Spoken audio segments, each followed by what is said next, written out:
Hello everyone, I am Swing Chip, and today starts the beginning of my Madden 21 franchise with the Jacksonville Jaguars.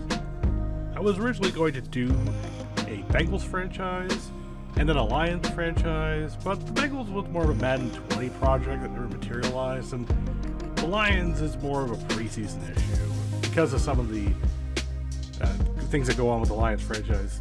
For some strange reason, if you do a Madden franchise of Madden 20 or 21, it will give you the same preseason opponents after year one. And the Lions always get Tampa, Washington, Green Bay, and Chicago.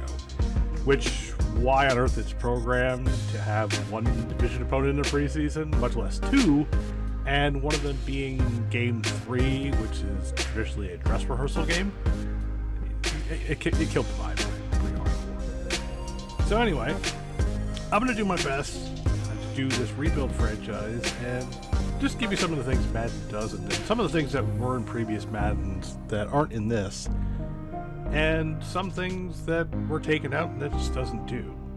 So we're going to go over the roster as it is, the sliders, the settings, and we're going to get ready for week 1. But first I want to go over the history of the Jags briefly and how much work actually has to go into this rebuild. So currently Jacksonville is 176-224-0, which is a winning percentage of 44%, which is good enough for third worst in league history all time. We are only above Arizona, which is at 42%, and Tampa Bay, which is at 38%. This also isn't taking into account the actual 2020 season, in which Arizona went 8-8, so they actually climbed up, and they're actually only 0.02% behind Jacksonville right now.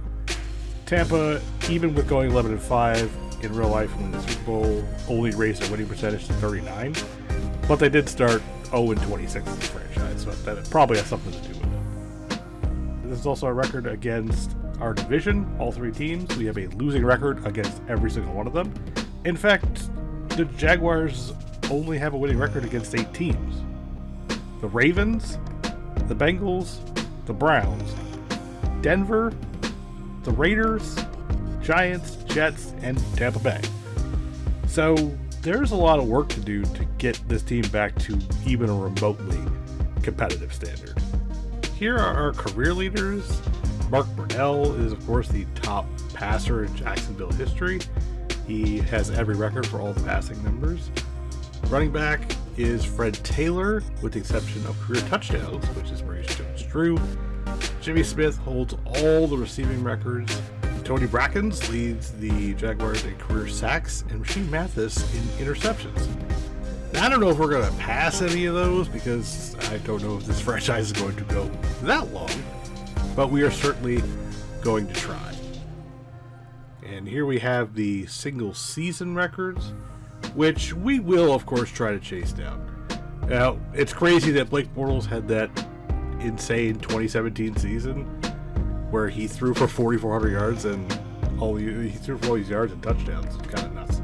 Maurice Jones-Drew, of course, had 2 single season records in 2 different seasons with yards and touchdowns. Jimmy Smith, of course, has the receiving records with the exception of touchdowns in a single season. That's actually Allen Robinson. Calais Campbell, again, during that brief, crazy 2017 run where they made the AFC Championship game, he is the leader in sacks at 14.5, and Rasheed Mathis had 8 picks in 2006.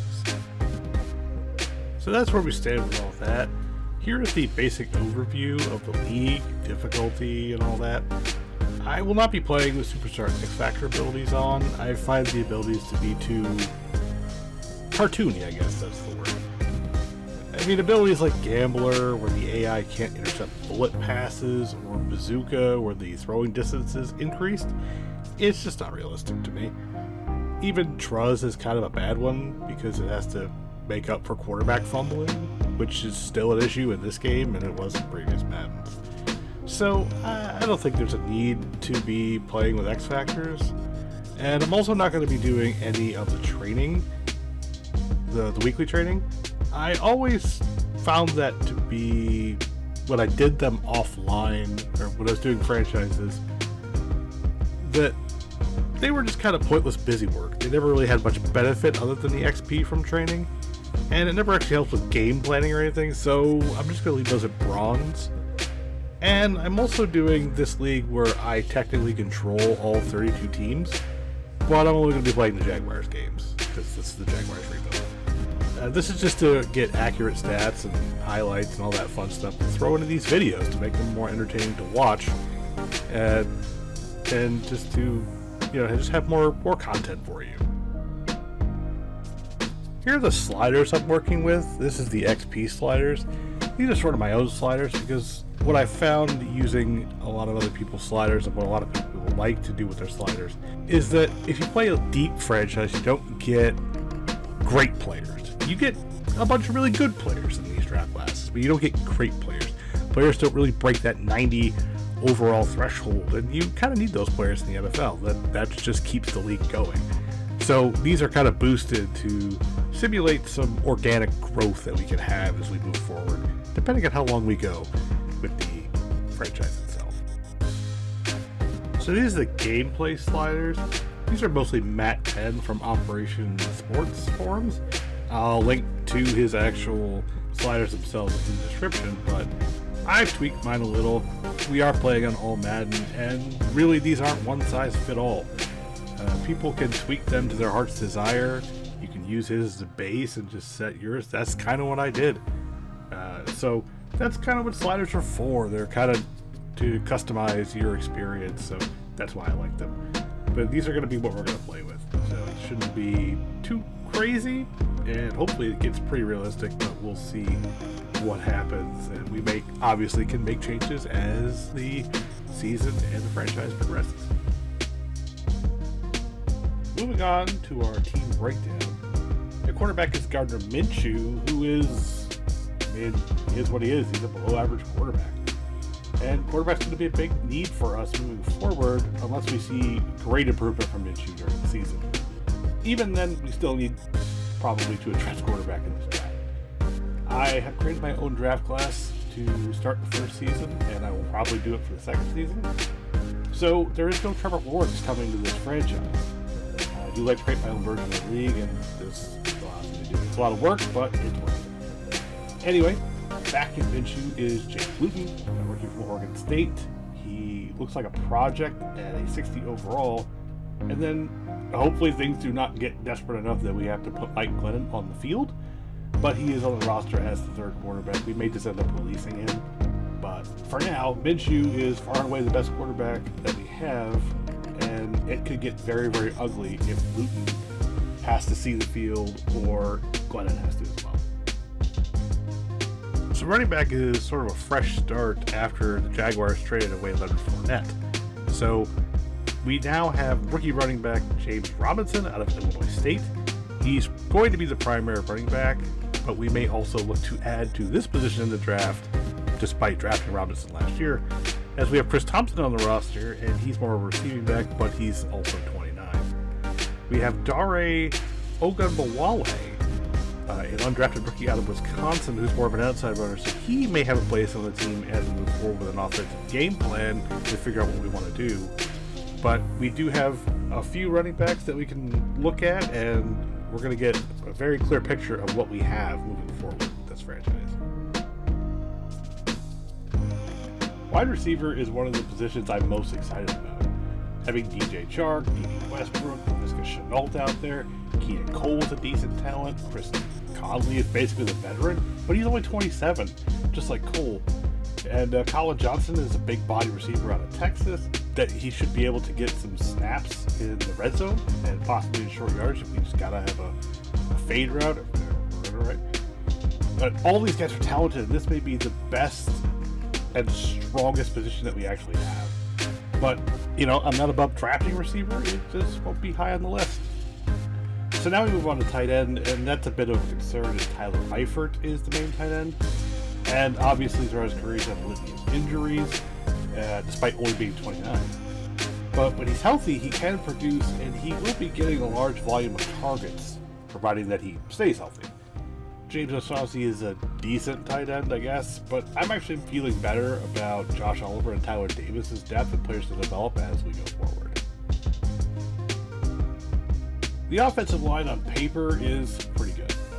Cam Robinson, Juwan Taylor are young and developing tackles, so we don't have to pigeonhole them into one specific style, depending on which offense we want to run moving forward. And Brandon Linder and Andrew Norwell are solid inside. AJ Cann is probably going to get replaced at some point. He is 28, so his development is pretty much done. Unless he has a great year, he's about as good as he's going to get.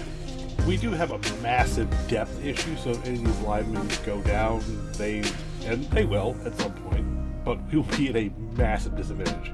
We definitely have to upgrade the offensive line during the offseason. Go ahead, move forward. We have solid starts, we just need to build up some depth. Now, we're going to be playing a 3-4 defense this year, moving to that side of the ball, and that could change depending on what we want to run, 3-4, 4-3.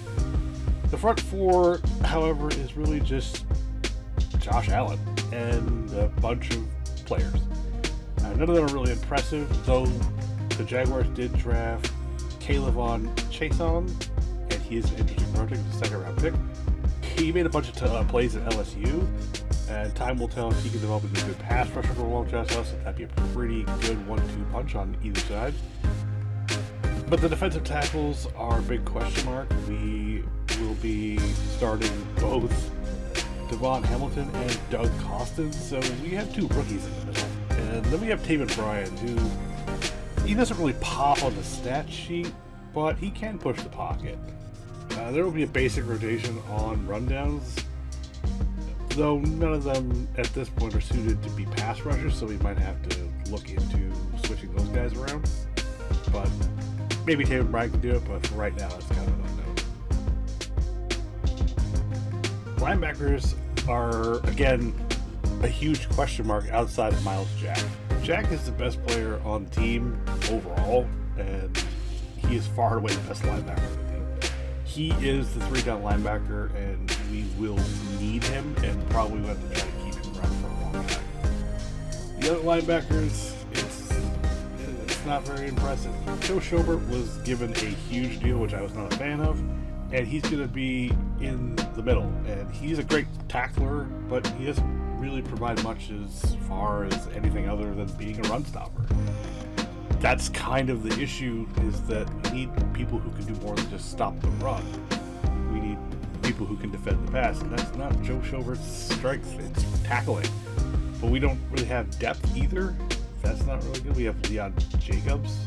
He's a developing second-year linebacker out of Wisconsin, who is also more of a run stopper. But outside of that, like, our depth is not looking pretty. We got some unimpressive rookies, and it may be that we look at linebacker as well in the offseason. And I might actually consider getting rid of Joe Schobert's contract as quickly as possible, because that could tie us up for many, many years. Defensive back is also a one-man show, basically. It was 3 years ago. I mean, there was Jalen Ramsey and AJ Boye, but they're gone now. All we have on the backside is CJ Henderson, who is a promising rookie, and he's able to play Madden zone very effectively, which will make him a very important piece. We got Sidney Jones IV. He came over from the Eagles, but the Eagles have never had good secondary players. But his contract's up at the end of the season, so he may end up hitting the market if he doesn't produce anything. We do have DJ Hayden. He's a veteran, but we might end up playing Trey Herndon more in that spot as he develops. And we do have rookie Josiah Scott, and he may be getting more looks as the season progresses. But he is only 5'9", and we have to play like AJ Brown and Corey Davis twice a year, so that's going to be a huge disadvantage for him. Safety is also young and experienced. Jared Wilson out of Michigan is the leader. He's free safety, but he's only been in the league for 4 years. We got Alex Wingard, Josh Jones, and Daniel Thomas, and they're all young first, second, third-year players. So this may not be the draft that we actually take as safety unless one is really amazing. These young players will probably just need time to develop. So,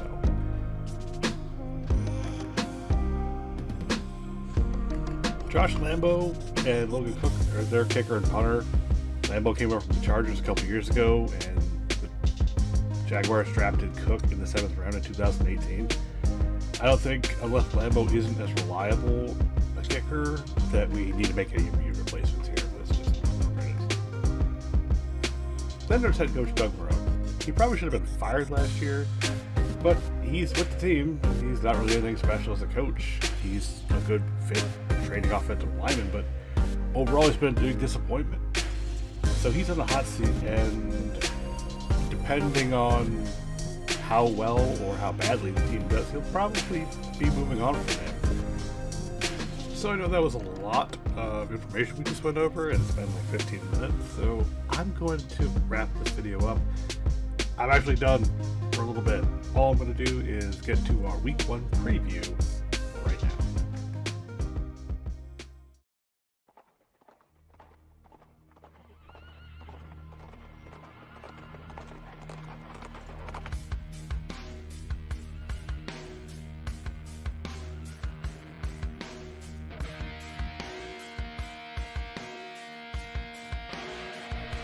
Week 1 kicks off with the Jacksonville Jaguars at home taking on the Indianapolis Colts.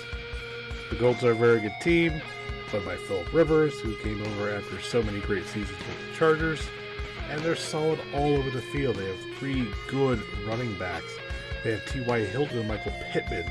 They have Trey Burton and Jack Doyle. They have a ridiculously good offensive line.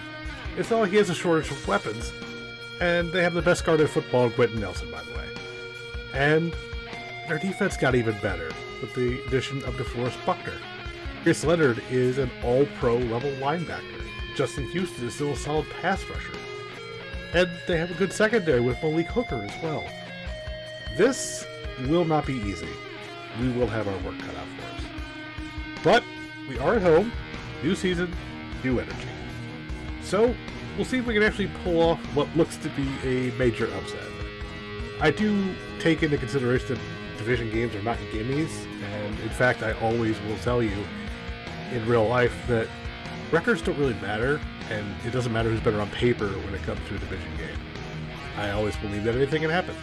So, having said all of that, thank you so much for watching this video. Please comment, subscribe, give it a thumbs up, hit that notification, and I'll see you next time to see if we can pull off something crazy in Week 1. Thank you very much, and have a good day.